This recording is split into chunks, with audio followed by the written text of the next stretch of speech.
अप्रैल 2023 engineering graphics का question paper from Pune university. देखें, आज हम बनाएंगे तीसरा सवाल, क्वेश्चन नंबर 3, और ये है तकरीबन 16 नंबर का। भाई 16 नंबर काफ़ी होते हैं, मैक्सिमम मार्क्स कितने हैं? 50। तो बड़े ध्यान से देखना है, वीडियो को एंड तक देखना है। हो सकता है मैं तो बता करके आपको 10 से 15 मिनट में चले जाऊंगा, लेकिन आपको इस सवाल को बनाने में थोड़ा समय लग सकता है। मैक्सिमम 25 मिनट लगने चाहिए इसमें, उससे ज़्यादा नहीं लगने चाहिए, क्योंकि देखिए आपको 8 सवाल में से सिर्फ 4 सवाल बनाने हैं। ठीक है, तो 4 सवाल में 2.5 घंटे से भी कम समय में आप इसको बना सकते हो बिंदास।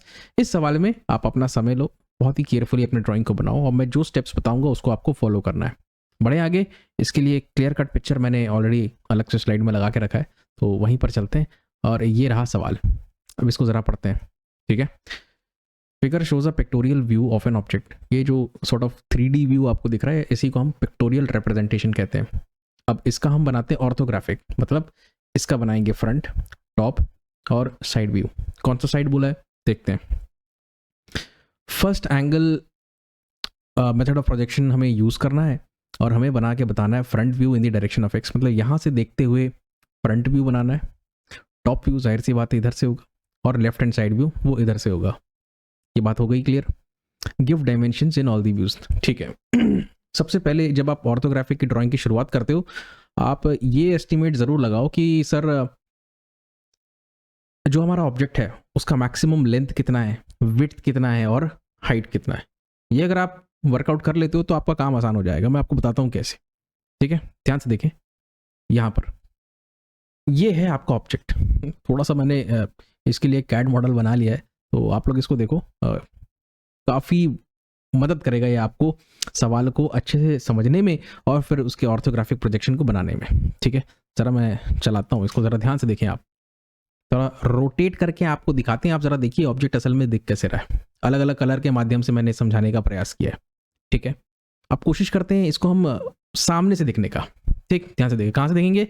यहाँ फ्रंट से देखेंगे। तो मैं फ्रंट ऑन दिखाता हूँ आपको, तो कुछ इस प्रकार से दिखाई देगा। यही बनेगा आपका फ्रंट। ऊपर से देखो ज़रा आप। ठीक है, ये इन्वर्टेड यू आपको दिखाई देगा, दिखा इन्वर्टेड यू। अब आप इसको लेफ्ट हैंड साइड से देखो, यहाँ से तो एक पीला और एक लाल दिखाई देगा, क्लियर कट। बस इतना ही है। ठीक, अब मेरे ख्याल में तुम बना लोगे, और बार बार हम विजिट करेंगे ओरिजिनल ड्राइंग को जो हमें क्वेश्चन पेपर में दिया हुआ है, और उसको देखते हुए ही हम फ्रंट, टॉप और साइड व्यूज बनाने वाले हैं। चिंता का कोई बात नहीं। ठीक, सबसे पहले आप एक प्लस साइन बना लो। बना लिए? अच्छा सर, आप कुछ बोल रहे थे कि कुछ वो लेंथ, ब्रेड्थ, हाइट डिसाइड करना है, तो करेंगे। उससे भी पहले ये जब आप बना लेते हो ना, तो आपको क्या करना है, 10 mm लेफ्ट में, 10 mm राइट में, वैसे ही 10 mm ऊपर, 10 mm नीचे। मतलब हम ऑब्जेक्ट की बाउंड्रीज डिसाइड कर रहे हैं। मतलब वो HP से कितना ऊपर है सर? 10। VP से कितना सामने है सर? 10। प्रोफाइल प्लेन से कितना इस तरफ है? ठीक है, इस तरफ है। ठीक, तो वो 10, तो वो चीज़ डिसाइड हो गया। ठीक है, टेंशन मतलब सब कुछ अभी वर्कआउट होगा। अब हम बात कर रहे थे कि सर ऑब्जेक्ट का लेंथ कितना है, टोटल ब्रेड्थ कितना है, मतलब विड्थ कितना है और हाइट कितना है। तो ज़रा यहाँ पे ध्यान से देखें आप सब। ठीक है, बड़े ध्यान से देखना है, कहीं और नहीं जाना है। लाल रंग से दिखाएंगे आप। यहाँ से यहाँ तक कितना है ये? सर ये तो है 32। अच्छा, फिर यहाँ से लेके यहाँ तक कितना है? तो सर ये है 114। और यहाँ पे यहाँ से लेके यहाँ तक कितना है? सर ये भी 32। तीनों को जोड़ लो आप। 32 प्लस 114 प्लस 32, ये टोटल करोगे तो कितना आएगा? 4 और 4 ये हो गया 8, 3 1 4, 5 6 7, ये आ जाएगा बच्चों 178। मतलब अगर मैं सबसे लेफ्ट मोस्ट एंड से सबसे राइट मोस्ट एंड तक जाऊं, यहां से लेके यहां तक अगर मैं पूरा वर्कआउट करूं, तो ये हो जाता है लेंथ कितना? 178। याद रखो, कॉपी में कहीं लिख लो। ठीक है, मैं अभी रेस कर रहा हूं। अब आप देखो बिल्कुल इसका विड्थ कितना है, यहां से लेके बिल्कुल यहां तक ये विड्थ कितना है। तो सर अलग से कुछ मेजर करने की जरूरत नहीं है, ये तो स्पष्ट इधर पे दिखाई दे रहा है। कितना? 64। तो आपका लेंथ कितना आया सर? 64 का आया। आपका विड्थ कितने का आया? सॉरी भाई, त्रुटि हो गई। लेंथ 64 नहीं आया, लेंथ तो हमारा आया 178, विड्थ आया हमारा 64। और आप अगर हाइट देखोगे ना बच्चों, तो ये जो हाइट है यहाँ से लेके यहाँ तक, इसका भी आप हिसाब लगा सकते हो। देखो यहाँ से लेके यहाँ तक ये कितना है, आप जरा देखो, दिया हुआ है। ये देखो कितना? 45। और यहाँ से लेके यहाँ तक ये कितना है? ध्यान से देखो कितना है। सर वो दिया तो नहीं है, तो इधर देखो यहाँ पे दिया हुआ है कितना है, ये 19 है बेटा, ये 13 है और ये 19 है, दोनों में अंतर है ना। यहाँ पे विड्थ कम है ऑब्जेक्ट का, यहाँ पे विड्थ बोल रहा हूँ, हाइट कम है, बेस कम है, यहाँ पे बेस ज़्यादा है। तो ये सारा हिसाब किताब लग जाना चाहिए। आप अगर देखो 45 में आप इतना जोड़ोगे, 19 जोड़ोगे तो 45 19 हो जाएगा 64। तो ये जो हिसाब किताब है हमें ये पता लग रहा है कि ये भी कितने का है, 64 का है। ठीक है, इतना समझ गए। ठीक, अब थोड़ी देर के लिए मैं एक काम करता हूँ, इसको हटा देता हूँ। ठीक, याद रखना फिगर्स को। ठीक है, 178/64/64। तो जब आप इसको सामने से देखोगे तो आपको एक रेक्टेंगल दिखाई देगा। कितने का सर? 178/64 का। तो मैं सब सामने से जब देखूंगा तो मुझे एक रेक्टेंगल दिखाई देगा, उसमें ये यहाँ से लेके यहाँ तक ये है 178 और यहाँ से लेके यहाँ तक ये है 64। हाँ सर समझ गए। दूसरी बात, जब मैं इसको ऊपर से देखूंगा तो लंबाई तो मेरे को 178 ही नजर आएगा। ये कितना है यहाँ से लेके यहाँ तक? तो सर ये 64 है बस। ये कितना नजर आएगा? और टॉप व्यू में यहाँ से लेके यहाँ तक ये 64 का नजर आएगा। और जो साइड व्यू रहेगा वो कितना रहेगा? देखिए यहाँ से यहाँ तक भी 64 और यहाँ से लेके यहाँ तक भी ये भी 64 रहेगा। उम्मीद करता हूँ इतना तुम अच्छे से समझ गए होगे। अगर चाहो तो फोटो खींच के रख लो भाई, मुझे कोई दिक्कत नहीं है। ठीक है, अब फटाफट बताएंगे। ठीक है सर, शुरुआत कहाँ से करें? तो मेरा सुझाव ये है कि आप टॉप व्यू से शुरुआत करो। दिखाएं टॉप व्यू में सर सबसे पहले क्या बनाए? सर एक काम करो, आप टॉप व्यू में ना सबसे पहले सबसे लेफ्ट वाला एज पकड़ो। आपने तो यहाँ पे रेक्टेंगल जैसा कुछ बनाया है, उसके सेंटर पॉइंट से इस तरफ आ जाओ। ये कितना है? क्या लिखा है? R32। ये जो सेमी सर्कुलर प्रोफाइल आपको दिखाई दे रहा है उसका सेंटर है यहाँ पे। तो इधर से कितना दूरी होगा? चूंकि रेडियस है मतलब 32। इधर लेफ्ट से भी 32 और यहाँ पे राइट से भी जो सेंटर का डिस्टेंस रहेगा वो भी 32 रहेगा। समझ में आया? तो बस 32 के डिस्टेंस पे आप क्या करो, दो सर्कल्स फिट करो। इसका व्यास डायमीटर है 22, तो इसका त्रिज्या रेडियस कितना हो जाएगा? 11। ठीक, 32 के दूरी पर दो सर्कल बनाना है 11 mm रेडियस का। यहां से फिर से बता रहे हैं, यहाँ पे इस एज का सेंटर लेना, यहाँ से 32 के दूरी पर, इस एज का सेंटर लेना, यहाँ से भी 32 के दूरी पर, दो सेंटर लगाना और दो सर्कल खींच देना। ठीक, डायमीटर 22 है तो रेडियस कितना हो जाएगा? 11 हो जाएगा। कर लोगे इतना? फिर से देख लो, ये रेडियस 11 हो जाएगा। हाँ, लेकिन सर ये क्या लाइन खींच दिया आपने एक ही स्टेप में? अभी बताते हैं। अब देखो यहाँ से बिल्कुल सीध में ये, और यहाँ से भी बिल्कुल सीध में। अब मैं रंग बदल लेता हूँ, हरा रंग कर लेता हूँ। ये आपको टॉप से देख रहे हो तो आपको ये दिखाई देगा, ये दिखाई देगा, और यहाँ पर भी कुछ दिखाई देता भाई, वो लाइन छुप गया इसी के कारण। ठीक है, ये दिखाई देगा, ये दिखाई देगा, ये दिखाई देगा, ये दिखाई देगा, और यहाँ से लेके यहाँ तक तो दिखाई देगा ही। ये तो फिर कर्व आ गया। तो बस वही हम बना रहे हैं, लाइन से लाइन, यहाँ से लेके यहाँ तक पूरा ये 114। कहाँ? सेंटर से लेके सेंटर तक। तो एग्जैक्टली वही चीज आपको इंप्लीमेंट करनी है। तो ये देखिए, ये है तकरीबन यहाँ बिल्कुल ये सेंटर के अलाइनमेंट में, सेंटर से लेके सेंटर तक, ये पीछे की तरफ, ये सामने की तरफ। टॉप व्यू है इसलिए आगे पीछे बोल रहा हूँ। हाँ सर समझ गए। अब क्या करोगे? अब सर ये देखिए, ये क्या कर दिया सर आपने? समझाना पड़ेगा, एक बार पूरा देख लो। ये जब तुमको 3D व्यू को घुमा के मैं दिखा रहा था तो वहां पे मैंने बताया था कि टॉप व्यू में तुमको एक इन्वर्टेड यू दिखेगा। तो मैंने यहाँ पे असल में क्या किया है आपको मैं समझाता हूँ। ये कि यहाँ पर इस पॉइंट को, चलो इस पॉइंट से पहले मैं वापस से ऑब्जेक्ट पे जाता हूँ। अगर आप ऊपर से देखोगे तो यहाँ पे एक इन्वर्टेड यू बन रहा है, और मैंने भी यहाँ पर क्या बनाया? इन्वर्टेड व्यू बनाया। ठीक है, इन्वर्टेड यू तो बनाया। इन्वर्टेड यू में ये 13 है, ये भी 13 है। हिसाब लगा लेना 64 में से। ठीक, 38 को घटाओगे तो 26 आएगा। 26 का आधा 13 इधर और आधा 13 इस तरफ आ जाएगा, वो कोई बड़ी बात सर। लेकिन ये पॉइंट एक्चुअली इसका डिस्टेंस कितना है, कैसे मिलेगा? तो कुछ मत करो, आप ये जानो कि बिल्कुल सिमेट्रिकल ऑब्जेक्ट है। बीच में एक सेंटर पॉइंट ले लो, आप बीच में सेंटर पॉइंट ले लो। कुल कितने का है सर? 64 का है। तो एक काम करो, आप 32 लेफ्ट चले जाओ और यहाँ से 32 राइट में चले जाओ, तब तो आपका काम हो जाएगा। फिर इस तरफ आना है, फिर देखो ये कितना आना है सर? ये 64 आना है। ये कितना जाना है? 13 जाना है। ये कितना जाना है? तो वो हिसाब लग जाएगा, टेंशन की बात नहीं। हिसाब लगाना ही चाहते हो तो 64 में से 13 घटा दो तो ये 51 हो गया। फिर से देख लो कितना, ये लेफ्ट कितना आए? 32 आए, 32 फिर 64 फिर 13 फिर 51 और फिर इस तरफ चले जाना कितना 38। तो थोड़ा थोड़ा हम लोग फिगर को बीच बीच में देखते रहेंगे, चिंता मत करना। ये इस डेटा को याद रखो क्योंकि ये डायरेक्टली नहीं दिया हुआ है, हमने वर्कआउट किया 51। ठीक है, बन जाएगा वो, कोई बड़ी बात नहीं। बनाए अब?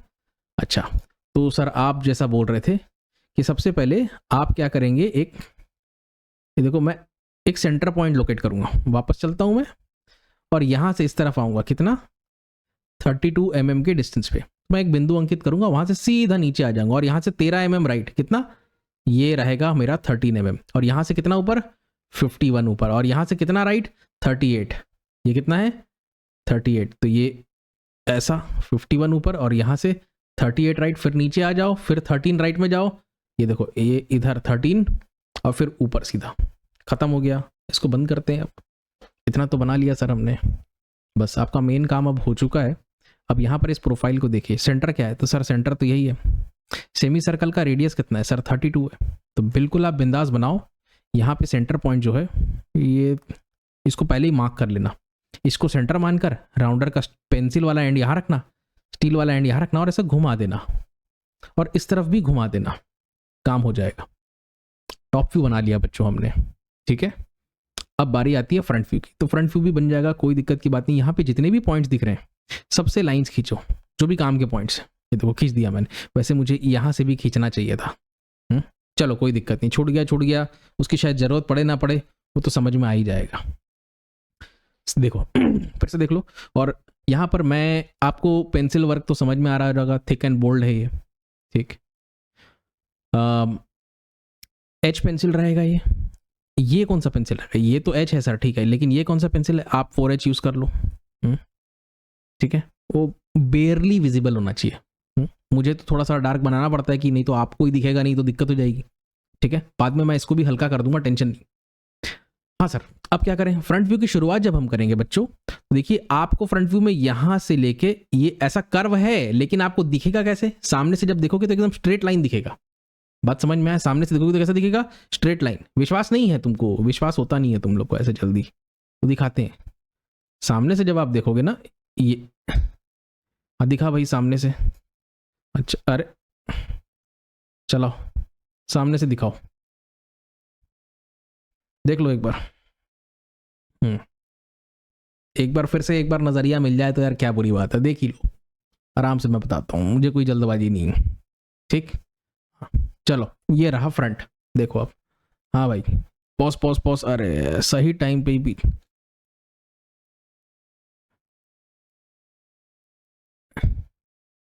एक मिनट ना, ये आया फ्रंट व्यू भाई। अरे यार पॉज करता हूँ तो स्लाइड आगे खसक जाता है। चलो ठीक है, तुम लोग समझ गए, उम्मीद करता हूँ समझ तो गए, और क्या है ना, तो लाइन जैसा बनेगा यार, सीधी सी बात है, ठीक है जी। पूरा यहाँ से लेके यहाँ तक, और यहाँ पे फिर ये भी एक आर्क जो है आपको एक लाइन जैसा दिखाई देगा, ये फिर ऐसा ऊपर जाना है, यहाँ से भी इधर से मैं बना देता हूँ, वहाँ से नहीं बना तो क्या हुआ, और ये ऐसा आपको बनाना है। फिर 13 लेफ्ट में आना है, यहाँ पे 13 राइट में जाना है, फिर नीचे आना है। नीचे कितना आना है तो देखो हिसाब लगाना पड़ेगा, ये पूरा का पूरा 64 का है ना, 64 यहाँ से लेके पूरा नीचे तक 64 है, 64 में से 13 घटा दोगे तो 51 नीचे आना है, इधर से भी कितना नीचे आना है 51, और ये तो ऑटोमेटिक सेट हो जाएगा, ठीक। तो बनाते हैं, ठीक है। ध्यान रखना ये 13 का है थिकनेस इधर, और यहाँ पे 19 का है, कई इसी में गड़बड़ी हो जाती है। और मैं एक बार इनफैक्ट जब इसकी पहली ड्राइंग बना रहा था तो मेरे से गड़बड़ी हो गई थी। मैंने क्या सोचा था कि फाउंडेशन जो है 13 mm का है, हालांकि इस तरफ ज़्यादा थिकनेस है, इस तरफ थिकनेस कम है, 6 mm कम है। बता दें इसको, ये 51 नीचे आना है मेरे भाई, याद रखो। अगर वैसा नहीं आना चाहते हो तो उसका एक और जुगाड़ है, वो भी बताएंगे। इसको हटाते हैं और वापस मुद्दे पे आ जाते हैं। तो ये ड्राइंग हम लोगों ने तकरीबन यहाँ तक बना लिया, इसको हम ऊपर लेके चले गए। अब हम क्या करें, तो सर ये देखो, ये आपका बेस है, ये देखो मैंने बना दिया। इतना बना लोगे, इतना तो दिखाई दे ही रहा है, समझ गए होगे यहाँ तक, ठीक। अब यहाँ से बच्चों आपको जाना है ऊपर, तो पूरा ऊपर चले जाओ, दोनों तरफ से मैं चला गया। 13 इस तरफ आओ और यहाँ से 13 लेफ्ट में आओ, आ जाओगे, हाँ सर आ गए।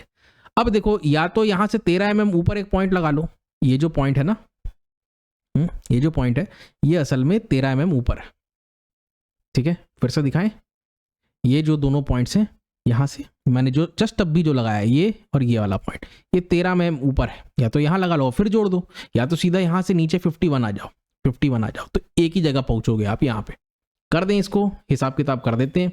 ये लो नीचे आ गए, जोड़ लो, देखो दोनों तरफ, ऊपर भी नीचे भी। ठीक, क्यों?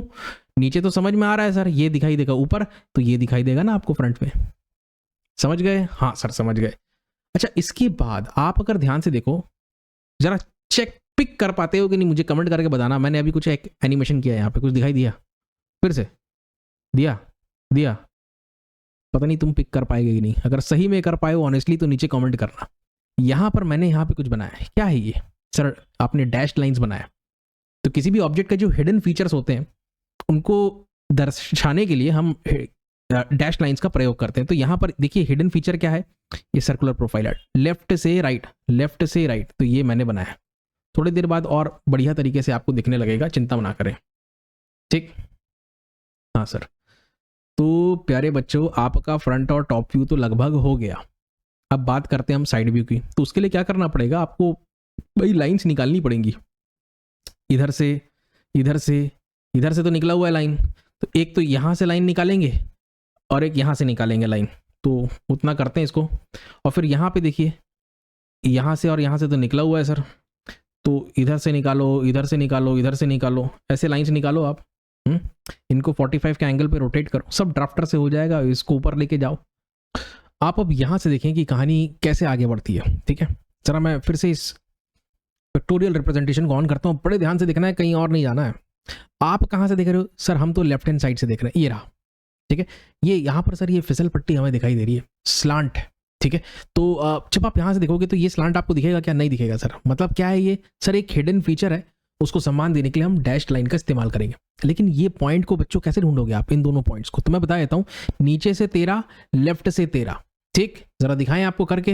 हाँ, लेफ्ट से यहाँ से 13 आ गए तो ये पॉइंट मिल गया, यहाँ से 13 ऊपर चले गए तो ये पॉइंट मिल गया, और ये ऐसा करके जोड़ देना है, खेल खत्म।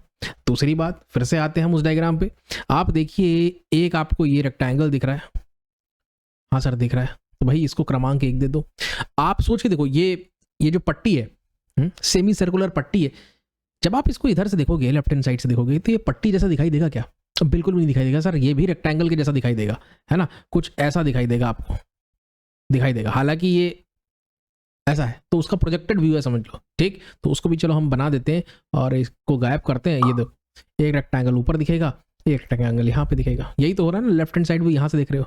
तो ये जो पूरा का पूरा है सर्कल, ये आपको कैसा दिखाई दे रहा है? एक लाइन के रूप में दिखाई दे रहा है। तो अगर वो एक क्षेत्रफल के रूप में, एक स्ट्रिप के फॉर्म में है जो सेमी सर्कुलर है, तो वो आपको कैसा ही दिखाई देगा? एक रेक्टेंगल के फॉर्म में दिखाई दे रहा है। ये मैं कहना चाह रहा हूँ, समझ गए? तो हो गया काम भाई, इतना बना लिया ना, तो आपको 16 में लगभग 12 नंबर मिल जाएंगे। सर 4 नंबर क्यों काट रहे हो? क्योंकि भाई आपका पेंसिल वर्क अच्छा नहीं है। अगर कंस्ट्रक्शन ऐसा रहता तो मजा आता। और कुछ सर, और ये है कि भाई यहाँ पर सेंटर लाइंस तो बनाओ ऐसा। ठीक है, जरा सेंटर लाइंस देखो कैसे बनता है। ठीक है जी, हाँ ऐसा बनाना पड़ेगा। इतना बना लिए तो सर 16 में 14 तो मैं दे दूंगा। सर और 2 नंबर काट दिया आपने, और 2 नंबर बढ़ाने हैं। बढ़ाने के लिए क्या करना पड़ेगा भाई? और डायमेंशनिंग करना पड़ेगा कुछ ऐसा। इतना अगर बना दिया ना तो नंबर काटने की कोई गुंजाइश ही नहीं रहेगी। 50-60 ड्राइंग शीट चेक करने के बाद ऐसी एक ड्राइंग शीट मिलती थी, मतलब जब मैं पढ़ाता था। 2018 में मैंने कॉलेज छोड़ दिया। ओके, उसके बाद मैं अपना इंडिपेंडेंट काम करता हूँ।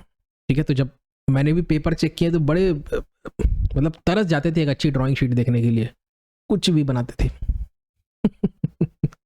ठीक, जब मैं टीचिंग में था ना, तो हम लोग जब पेपर चेक करते थे यूनिवर्सिटी के, तो किसी और कॉलेज के चेक करते थे। आप अपने कॉलेज के चेक नहीं करोगे। इनफैक्ट आपको पता भी नहीं होगा आप किसका पेपर चेक कर रहे हो, उसका रोल नंबर क्या है, वो कौन से कॉलेज का है। ठीक है, वो सब हिडन रहता है, कंप्यूटर में ही चेक करना होता है।